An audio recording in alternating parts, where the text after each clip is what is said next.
Bilmeyin деген ақсып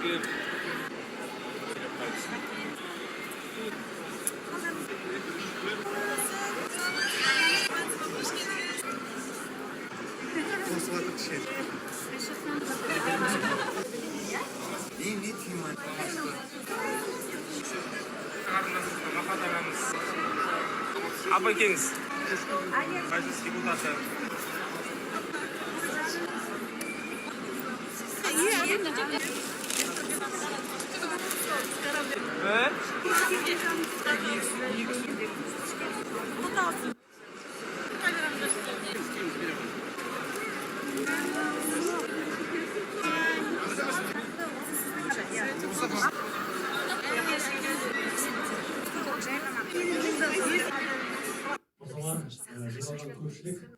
Бүгінгі ерекше Шакири қошемет көрсетіп қояйық.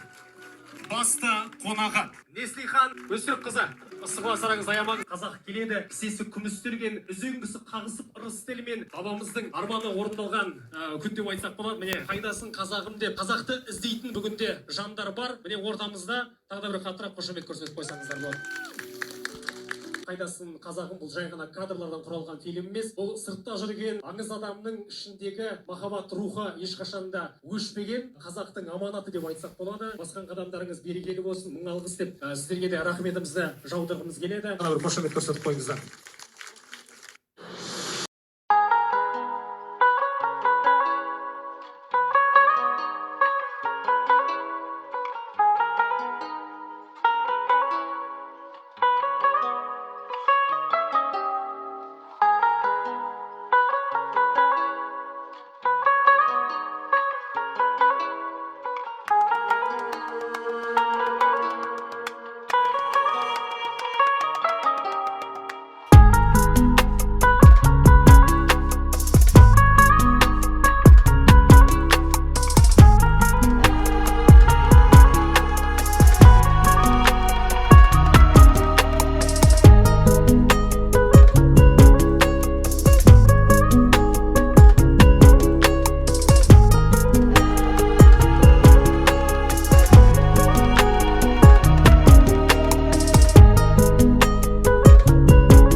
Бізге өте қызық. Құрметті отандастарым, мен сіздерге бірінші көп рахмет айтқым келеді. Көптеген нәрсті естідік, тыңдадық. Сол үшін енді әкем болса, мені бір түрк азаматқа бермейді деп ойлаймын. Бірақ менің үлкен арманым маған нәсіп болмады. Бірақ менің қыздарым бір қазақ азаматмен үйленсе, өте күшті, қуанышты боларым деп ойлаймын. Айтқым келеді. Қайша, бірде қуаныш бауырымызға мен үлкен алғысымы айтқым келеді. Енді кісі еш ұйықтамады. Әрбір күн телефонына звондап, мынады кесіп, жұмысыны бәріні тастап, ақшасының бәріні өзі қалтасынан шығарып, мені қолымдан ұстап, кел, таныға кел, сен Мұстафа Өзтүрктің қызысың, мен сенің қасындамын деп үлкен бір алғыс айтқым келеді. Көп рахмет айтқым.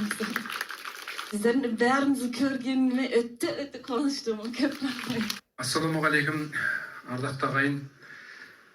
Көңіліміз толқып, жүрегіміз тебіреніп, біраз өзімізге келе алмай, енді келіп жатырмыз. Қазір елім менсінбей жүрген, тілім менсінбей жүргендерді бір 4-5 айға шетелге жіберсе, патриоттық президент деп.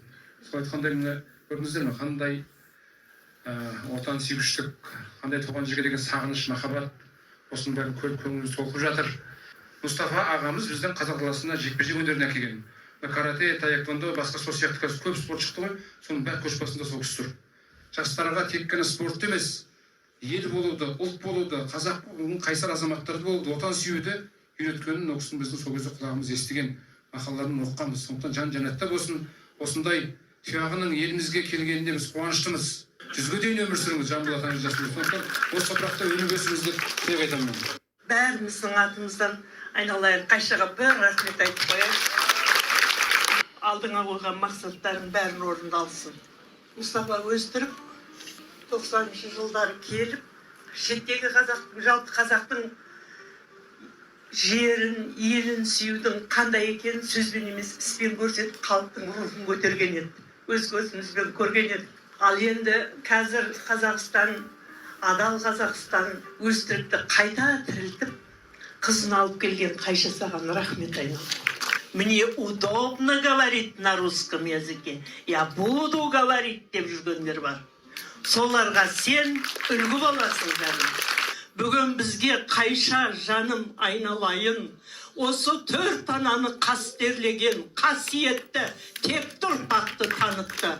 Бар болайық, аман болайық. Қазақтың Қайшалары көбейсін.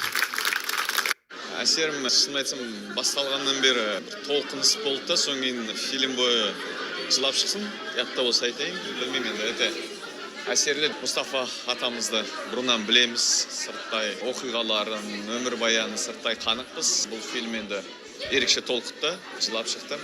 Осы ұйымдастырушыларға, Қайша ханымға жалпы Алла разы болсын. Қолдау табылып жатса, бұл проектті тоқтатпау керек. Меніңше ары қарай да жалғастыра беру керек. Міндетті түрде тек өзім емес, айналамада айтамын, ұсынамын, өз отбасымен бәрін көріп шығуға тырысамын. Өйткені 1 сағаттың өзіне ерекше әсерде шықты. Нақты қай жері қатты әсер етті сізге?